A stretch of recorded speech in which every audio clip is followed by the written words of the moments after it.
بسم الله الرحمن الرحيم. الحمد لله رب العالمين والصلاة والسلام على سيد المرسلين وعلى آله وصحبه أجمعين ومن تبعهم بإحسان إلى يوم الدين.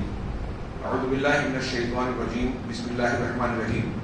لا ينهاكم الله عن الذين لم يقاتلوكم في الدين ولم يخرجوكم من دياركم أن تبروهم وتقسطوا إليهم إن الله يحب المقسطين. محترم حاضرین، کل کے درس میں قرآن کی اس آیت کا ذکر ہوا کہ اللہ تبارک و تعالیٰ تمہیں ان کفار و مشرکین سے جنہوں نے تمہارے ساتھ جنگ نہیں کی، تم کو تمہارے گھروں سے نہیں نکالا یا نکالنے پر مجبور نہیں کیا، ان سے دوستی اور ان سے تعلق قائم کرنے سے، ان کے ساتھ حسن سلوک کرنے سے اور ان کے ساتھ انصاف کرنے سے اللہ منع نہیں کرتا۔ اللہ انصاف کرنے والوں کو پسند کرتا ہے۔ اس آیت کے تحت علامہ ابن جوزی عبدالرحمن ابن جوزی رحمہ اللہ نے فرمایا کہ یہ جو آیت ہم نے ذکر کی، یہ آیت رخصت ہے ان لوگوں کے ساتھ تعلق رکھنے کے سلسلے میں جو مسلمانوں کے ساتھ جنگ نہیں کرتے۔ وہ غیر مسلم جو مسلمانوں کو ستاتے نہیں، جنگ نہیں کرتے، ان سے ربط و ضبط رکھ سکتے ہیں۔ اسی طریقے سے ان کے ساتھ حسن سلوک کا جواز بھی اس سے ثابت ہوتا ہے، اگرچہ ان کے ساتھ موالات نہیں ہوگی۔ موالات دلی تعلق اور دوستی نہ رکھنے کے باوجود ان کے ساتھ حسن سلوک کرنے کا جواز یہ آیت پیش کرتی ہے۔ شیخ نے کہا، شیخ سلیمان روحیلی کہتے ہیں کہ امام قرافی رحمہ اللہ کا ایک بڑا نفیس کلام اس باب میں میں نے پایا جو سونے کے پانی سے لکھنے کے لائق ہے۔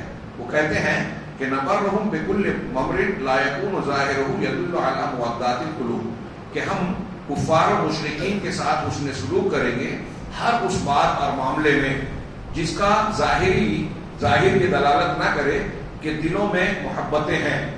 دل کی محبتوں کو بظاہر جس میں پیش نہیں کیا گیا ہے یا اختیار نہیں کیا گیا ہے، ان سارے حسن سلوک اور اچھے برتاؤ کو ہم اختیار کریں گے، اور نہ ہی اس کے اندر کفر کے شعائر کی تعظیم ہو۔ کفر جو ان کا دین ہے، اس دین کے متعلق کوئی چیز ہمارے عمل سے اس کی رونق بڑھے، اس کی عزت بڑھے، ایسی کوئی چیز اگر نہیں ہے اور ان کے دلوں سے محبتوں کی پینگیں نہ بڑھتی ہوں، ایسی کوئی چیز بھی نہیں ہے، تو ایسی صورت میں کافروں کے ساتھ حسن سلوک کیا جائے گا۔ لیکن اگر ان دونوں باتوں میں سے کوئی ایک بات پائی جاتی ہو، یعنی دل کی محبت پائی جائے یا شاعر کفر کے جو نشانات ہیں، اعمال ہیں، ان کے مذہب کی چیزیں ہیں، اس کی تعظیم ہوتی ہو، اگر ایسا ہو تو امتناع تو پھر ممنوع ہوگا، یعنی ان کے ساتھ ایسے معاملات نہیں کیے جائیں گے جس میں یہ دونوں میں سے کوئی ایک چیز پائی جائے، اور یہ ان چیزوں میں شامل ہو جائے گا جس سے اللہ نے ہم کو منع کیا گیا ہے۔ چنانچہ یہ شریعت کا قاعدہ ہے کہ ہم کافروں سے ہر وہ معاملہ اچھا معاملہ کریں گے جس کے ظاہر سے ان کے دین کی تائید نہ ہوتی ہو، ان کی تعظیم نہ ہوتی ہو، اور دل کی محبت کا اظہار نہ ہوتا ہو، مطلب یہ کہ ہم ان سے دلی تعلق رکھتے ہوں۔ جب ان میں سے کوئی ایک بات پائی جائے گی تو پھر یہ دوستی کرنا، تعلق رکھنا ممنوع ہوگا، اور اللہ تبارک و تعالیٰ نے جن آیتوں اور احکامات کے طور پر جو بیان کیا ہے کہ ان سے دوستی نہ کرو، اس میں شامل ہوگا۔ شیخ امام قرافی کچھ عبارت کے بعد یہاں کہتے ہیں کہ اب یہ ملحوظ رکھا جائے اس عبارت کو کہ ہم کون کون سے معاملات کافروں کے ساتھ کر سکتے ہیں۔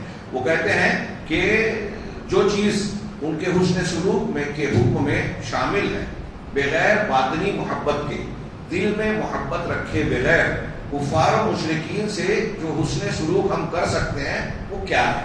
تو شیخ نے کہا کہ امام قرافی کہتے ہیں فرف کو بضعیف ہیں، ان کے اندر جو کمزور لوگ ہیں ان کے ساتھ نرمی برتنا یہ کیا جا سکتا ہے۔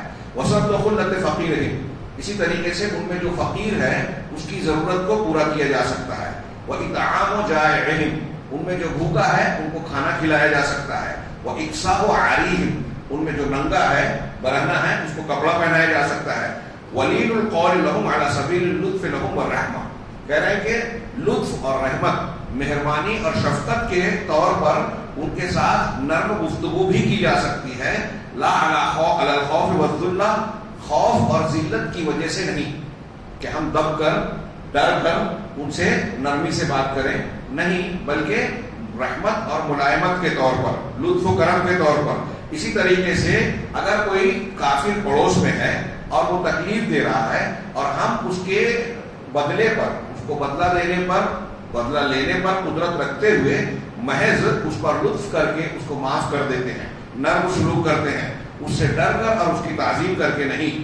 اسی طریقے سے ان کے لیے ہدایت کی دعا کر کے، ایسے کافروں کے لیے ہدایت کی دعا کی جا سکتی ہے، اور یہ کہ اللہ تبارک و تعالیٰ انہیں اہل سعادت میں شامل کر دے، ان کے ساتھ ان کے تمام معاملات میں، دین کے معاملے میں، دنیا کے معاملے میں خیر خواہی کر کے. دین کے معاملے میں خیر خواہی یہ کہ ہم ان کو سچے مذہب کی تعلیم دیں، اچھی باتیں بتائیں کہ اسلام کی یہ تعلیمات ہیں، ان کے ساتھ خیر خواہی کریں. اسی طرح اگر ان سے ہمارا اس طرح تعلق ہے تو وہ ناموجود ہوں تو ان کو ان کی ناموجودگی میں اگر کوئی اذیت دے رہا ہے تو ہم ان کا دفاع بھی کر سکتے ہیں، ان کی حفاظت کر سکتے ہیں. اسی طرح اگر ان کے مال، اہل و عیال اور ان کی عزتوں پر تمام حقوق کے سلسلے میں ہم ان کی حفاظت کر سکتے ہیں. اگر وہ پڑوس پہ رہتے ہیں، وہ ہمارے تعلق میں رہتے ہیں. اسی طریقے سے کہہ رہے ہیں کہ مسلمان کے لیے یہ جائز ہے، اس بات میں جائز ہے کہ ان کے ساتھ کھائے پیے، کھانا پینا رکھ سکتا ہے، ان کے ساتھ میل جول بھی رکھ سکتا ہے، اس طریقے سے جو کہ ان کو اسلام کی طرف راغب کرے. اس طرح سے کافروں سے میل جول رکھنا چاہیے، تعلقات رکھنا چاہیے کہ ہم انہیں اسلام کی طرف رغبت دلائیں، لیکن یہ 2 شرطوں کے ساتھ ہے. کافروں کے ساتھ کھانا پینا، ان کے ساتھ میل جول رکھنا، تعلقات رکھنا، یہ 2 شرطوں کے ساتھ ہے. پہلی شرط یہ ہے کہ امن الفتنہ، کہ انسان فتنے میں پڑنے سے محفوظ رہے. اسے یہ ڈر نہ ہو کہ میں میل جول رکھوں گا تو کفار کا، کہ کفر کا، ان کی غلط باتوں کا اثر مجھ پر پڑ جائے گا.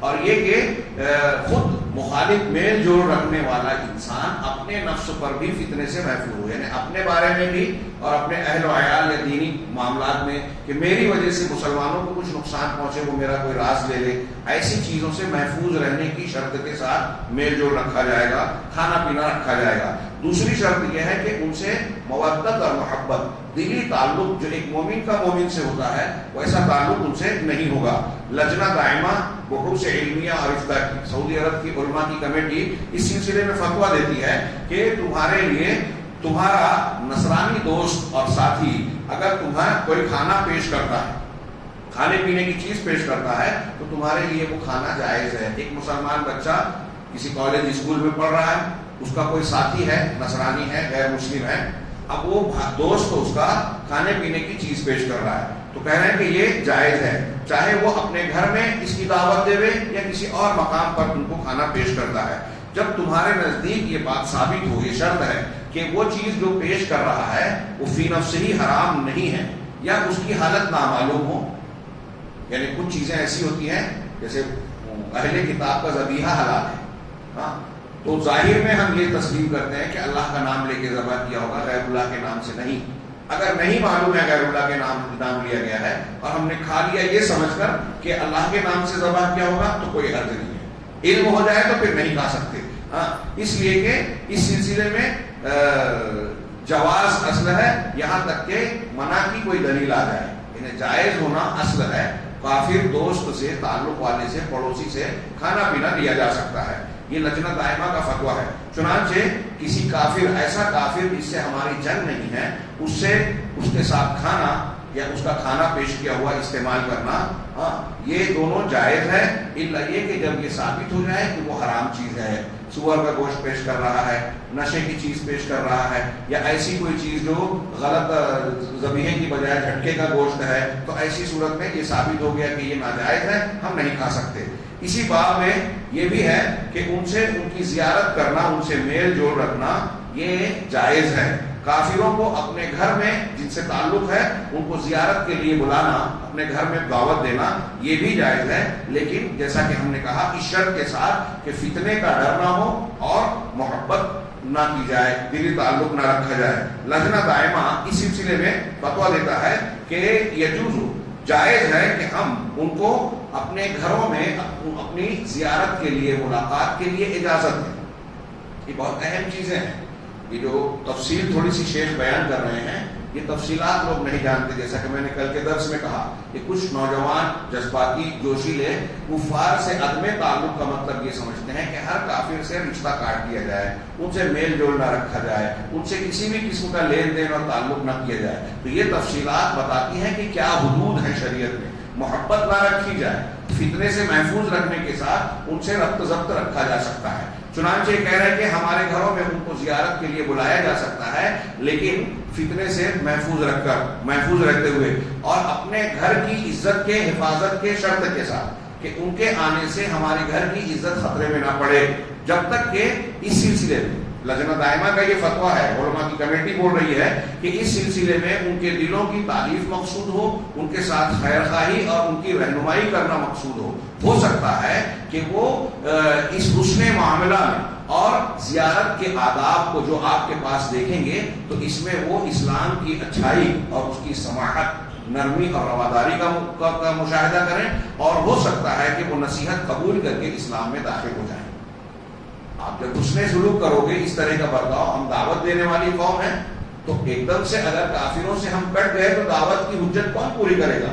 تو لجنہ دائمہ کا یہ فتویٰ ہے کہ ان شرائط کے ساتھ کہ ہم فتنے میں نہ پڑیں, ہمارا کوئی معاملہ دلی محبت کا نہ ہو, ان شرائط کے ساتھ ان سے میل ملاپ کیا جا سکتا ہے, اور اس کے ساتھ ان کی خیر خواہی کی جائے, اچھا برتاؤ کیا جائے, حسن آداب کا لحاظ کیا جائے جو اسلامی طریقے ہیں. ہو سکتا ہے کہ وہ اسلام سے متاثر ہو کے اسلام میں داخل ہو جائے.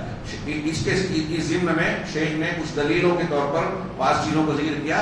نبی صلی اللہ علیہ وسلم نے ایک یہودی کی عیادت کی, وہ اجاب دعوت الیہودیہ, اور ایک یہودیہ عورت کی دعوت کو قبول کیا. ایک بچہ تھا, آپ یہودی اس کے یہاں بھی گئے, یہ اس سے ہٹ کر پیش کر رہا ہوں, اور پھر اس کا آخری وقت تھا, یہودی باپ بھی اس کا وہاں موجود تھا. نبی کریم صلی اللہ علیہ وسلم نے اس سے کہا کہ کلمہ پڑھ لو, ایمان لے آؤ, لا الہ الا اللہ محمد رسول اللہ. اس نے اپنے باپ کی طرف دیکھا, باپ نے کہا اتے ابو القاسم, ابو القاسم کی بات مان لو. چنانچہ اس نے کلمہ پڑھ لیا. نبی کریم صلی اللہ علیہ وسلم وہاں سے اٹھے اور انتہائی خوش تھے, صحابہ سے کہا مجھے بے حد خوشی ہے کہ اس نے آخری وقت میں کلمہ پڑھ لیا. تو آپ عیادت کے لیے گئے, مطلب یہودی کی عیادت کی جا سکتی ہے, اور اس کا مقصد دیکھیے کہ دعوت دی اور اس بچے نے اسلام قبول کر لیا. مجاہد رحمہ اللہ سے روایت ہے, وہ کہتے ہیں کہ عبداللہ بن عمرو رضی اللہ عنہ ذبحت لہ شاۃ فی اہلہ, ان کے گھر میں ایک بکری ذبح کی گئی. پھر جب وہ آئے, عبداللہ بن عمرو یہ صحابی ہیں, وہ آئے تو انہوں نے کہا کہ کیا ہمارا جو یہودی پڑوسی ہے تم نے اس کو گوشت ہدیے میں دیا؟ ہمارے گھر میں بکری ذبح ہوئی ہے تو یہودی پڑوسی کو دیا. 2 مرتبہ پوچھا کہ کیا تم نے ہدیے میں یہودی پڑوسی کو دیا؟ میں نے نبی صلی اللہ علیہ وسلم کو یہ فرماتے ہوئے سنا. صحابی رسول کہہ رہے ہیں کہ میں نے نبی صلی اللہ علیہ وسلم کو فرماتے ہوئے یہ سنا, ما زال جبریل یوصینی بالجار حتی ظننت انہ سیورث, کہ جبریل علیہ السلام علیہ السلام مجھے پڑوسی کے ساتھ اچھے سلوک کا حکم دیتے رہے, یہاں تک کہ مجھے ایسا لگنے لگا کہ اللہ تبارک و تعالیٰ یا جبریل علیہ السلام پڑوسی کو ترکے میں حصے دار بنا دے, وارث بنا دے گی.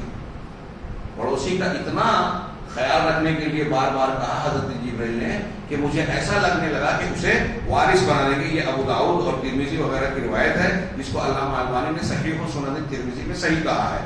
یہ کہہ رہے ہیں کہ حضرت عبداللہ بن عمرو کی جانب سے, ایک صحابی رسول کی جانب سے نبی صلی اللہ علیہ وسلم کی وصیت کا انتہائی زبردست اہتمام ہے. یہ پہلا ضابطہ تھا جو شریعت کے سلسلے میں, اس سلسلے میں قاعدے کے طور پر بیان کیا. دوسرا ایک ضابطہ بیان کیا کہ کفار سے معاملات کرنے میں کیا لحاظ کرنا چاہیے, کہ کفار کے ساتھ جائز معاملہ, جائز لین دین اور منافع حاصل کرنا مباح ہے, جائز ہے, اور یہ حرام نہیں ہے. وَلَا يُشَرَّعُ تَشْرِيعٌ يُخَالِفُهَا, اور کوئی ایسا قانون نہیں بنایا جا سکتا جو اس قانون کے یا اس شریعت کے خلاف ہو. چنانچہ مسلمان کے لیے جائز ہے کہ غیر مسلم سے لین دین کرے, بیع و شراء, خرید و فروخت, تجارت کرے اور اس سے کچھ خریدے, اور ان کے ساتھ جائز مباح منافع کا لین دین کرے, اور اس سے وَيَأْخُذُ مِنْهُ عِلْمٌ نَافِعٌ, اور ان کافروں سے علم نافع حاصل کرے. ہمارے بچے کالج میں پڑھتے ہیں, اب اگر کوئی میڈیکل پڑھ رہا ہے، انجینئرنگ پڑھ رہا ہے، یا کوئی اور سبجیکٹ پڑھ رہا ہے جو مفید ہے دنیاوی اعتبار سے بھی، اور اس کو اگر ایک مومن بندہ ہے تو بعد میں دینی معاملات میں بھی اس سے فائدہ اٹھا سکتا ہے.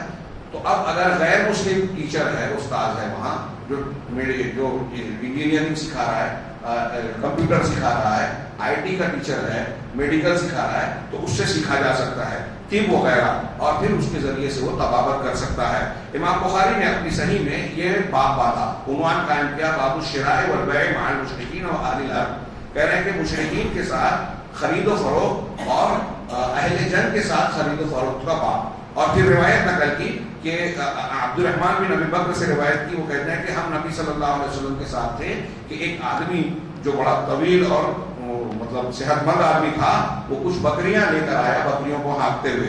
نبی صلی اللہ علیہ وسلم نے اسے کہا بیعن ام عطیہ او قال ہبہ، کہ تم بیع کے طور پر یہ دینا چاہتے ہو یا ہبہ اور عطیہ کے طور پر؟ تو اس نے کہا لا بل بیع، نہیں، میں بیع کے طور پر، بیچنے کے اعتبار سے آپ کے پاس لایا ہوں. تو اللہ کے نبی صلی اللہ علیہ وسلم نے اس سے ایک بکری خریدی. اگر کفار و مشرکین سے لین دین جائز نہیں ہوتا تو آپ یہ نہ کرتے، آپ کا یہ عمل بتا رہا ہے کہ یہ جائز ہے. تو اسی لیے علماء کہتے ہیں کہ کفار کے ساتھ معاملہ کرنا جائز ہے، سوائے ایسی بیع کے جس میں کہ اہل حرب جو مسلمانوں سے جنگ کرنے والے کافر ہیں، اگر ہم ان سے کسی ایسی چیز کا لین دین کر رہے ہیں کہ ہمارے لین دین کی وجہ سے ان کو مسلمانوں کے خلاف کارروائی کرنے میں مدد مل رہی ہے، جیسے ان کو ہتھیار بیچنا، ہم کوئی ایسا ہتھیار ان کو بیچیں جو وہ مسلمانوں کے خلاف استعمال کریں، یہ ایک مثال کے طور پر بیان ہے. تو ایسی کوئی چیز ان سے بیچنا درست نہیں ہوگی جو وہ مسلمانوں کے خلاف استعمال کرے. نبی صلی اللہ علیہ وسلم سے ثابت ہے کہ آپ یہودیوں سے چیزیں خریدتے تھے. اسی طرح صحابہ کرام بھی کفار سے باہم تجارت کیا کرتے تھے.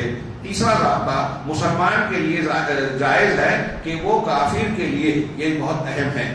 ہندوستانی ماحول میں یہ تیسرا ضابطہ میں ضرور کہوں گا کہ آپ بہت غور سے سنیے. ہندوستانی ماحول میں اس کی ضرورت پیش آتی ہے.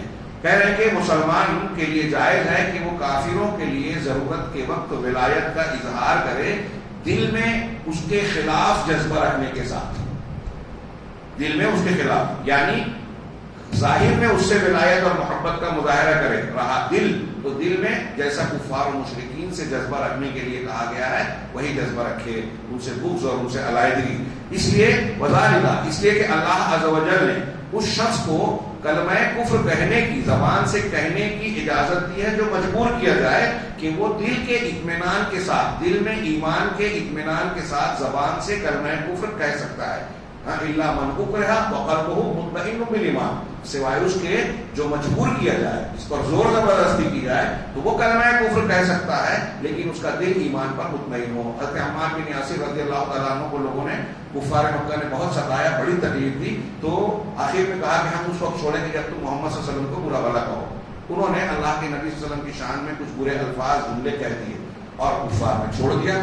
لیکن جب وہاں سے چھوٹ کر آئے تو رونے لگے، اور روتے روتے رسول اللہ صلی اللہ علیہ وسلم کے جناب میں حاضر ہوئے اور کہا کہ اللہ کے رسول ایسا ایسا ہوا، مجھ پر بہت شدت سے انہوں نے ظلم اٹھایا تھا اور میری زبان سے ایسے کلمات نکل گئے، اب میں کیا کروں، میں تو مجبور تھا. اللہ کے نبی صلی اللہ علیہ وسلم نے کہا کہ اگر وہ پھر سے تمہارے ساتھ ایسا کریں تو تم دوبارہ ایسا کر سکتے ہو، لیکن یہ یاد رہے کہ یہ رخصت ہے، عزیمت نہیں ہے. اعلیٰ پہلو یہ ہے کہ آدمی جان دے دے کفر کی بات نہ کہے، لیکن اجازت ہے کہ آپ اپنی جان بچانے کے لیے دل میں ایمان رکھ کے زبان سے کفر کہہ سکتے ہو. تو ایسے ہی یہاں کہہ رہے ہیں کہ کچھ حالات ایسے ہو سکتے ہیں کہ آدمی کو کفار و مشرکین سے دوستی کا مظاہرہ کرنا پڑے تو ایسا کیا جا سکتا ہے. دلیل قرآن کا یہ فرمان الا من اکرہ وقلبہ مطمئن بالایمان، یہ آیت میں نے پیش کی. دوسری آیت جو پیش کی ہے بڑے غور سے سنیے، سورہ آل عمران کی. اللہ نے فرمایا لا یتخذ المؤمنون الکافرین اولیاء من دون المؤمنین، مومنین مومنوں کو چھوڑ کر کافروں کو دوست نہ بنائیں. ومن یفعل ذلک فلیس من اللہ فی شیء، جو ایسا کرے گا تو اللہ تبارک و تعالیٰ کی کچھ بھی اس کو حمایت نہیں ملے گی، مدد نہیں ملے گی. الا ان تتقوا منهم تقاۃ، یہ جملہ دھیان سے رہے، مگر یہ کہ تمہارا ان سے بچاؤ کا مقصد ہو. اگر کفار کے شر اور ان کے نقصان کا خطرہ ہے اور آپ اس نقصان سے اپنے آپ کو مسلمانوں کو بچانا چاہتے ہو تو ایسی صورت میں ان سے دوستی کا مظاہرہ کر سکتے ہو. یہ قرآن کہہ رہا ہے سورہ آل عمران کی آیت نمبر 28. ابن عباس رضی اللہ تعالیٰ حبر الامہ اور ترجمان قرآن اس آیت کے ضمن میں کہتے ہیں کہ اللہ سبحانہ و تعالیٰ نے مومنین کو منع کیا ہے کہ وہ کفار کے ساتھ نرمی کا برتاؤ کریں یا انہیں مسلمانوں کو چھوڑ کر رازدار اور دلی دوست بنائیں، مگر یہ کہ اگر کفار کو غلبہ حاصل ہے اور وہ قوت و اقتدار رکھتے ہیں تو مسلمان ان کے ساتھ لطف کا مظاہرہ کر سکتے ہیں. وَيَخَافُونَهُمْ فِي الدِّينِ اور ان کے اپنے دین کے سلسلے میں اگر ان کو اندیشہ ہے.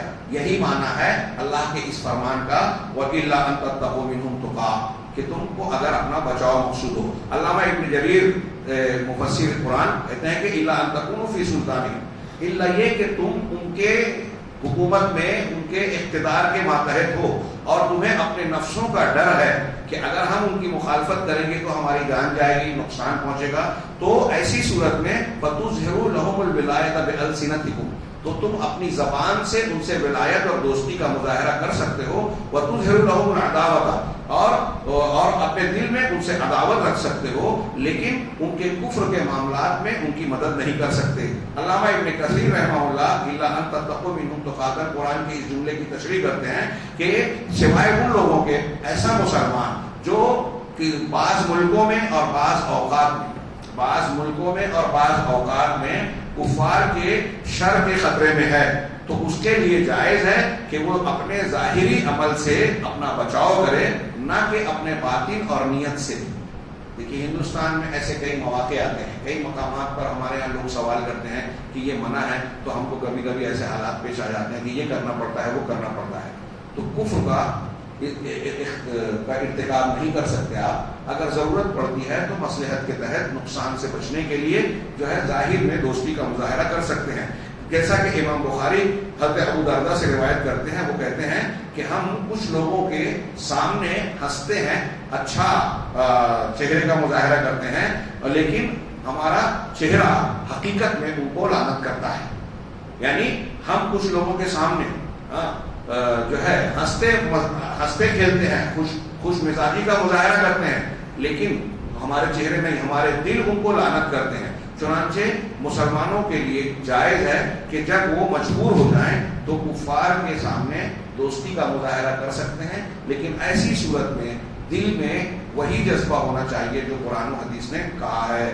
اب کہہ رہے ہیں کہ وَمِن ضَوَابِطِ التَّعَامُلِ مَعَ غَيْرِ الْمُسْلِمِينَ ایک آخری بات ہے، میں چاہتا تھا کہ آج ہی مکمل کر دیں لیکن بہتر ہوگا کہ یہ ایک چیز بھی جو ہے ایک درس میں ہم بیان کریں کہ غیر مسلموں کے ساتھ تعامل کے سلسلے میں ایک ضابطہ یہ بھی ہے کہ مسلمان کے لیے کفار کے تہواروں میں شرکت جائز نہیں ہے. اس کی تھوڑی سی تفصیل اور دلیلیں ہیں، انشاءاللہ کل کے درس میں ہم جانیں گے. اللہ تبارک و تعالیٰ ہمیں خیر کی توفیق دے. وآخر دعوانا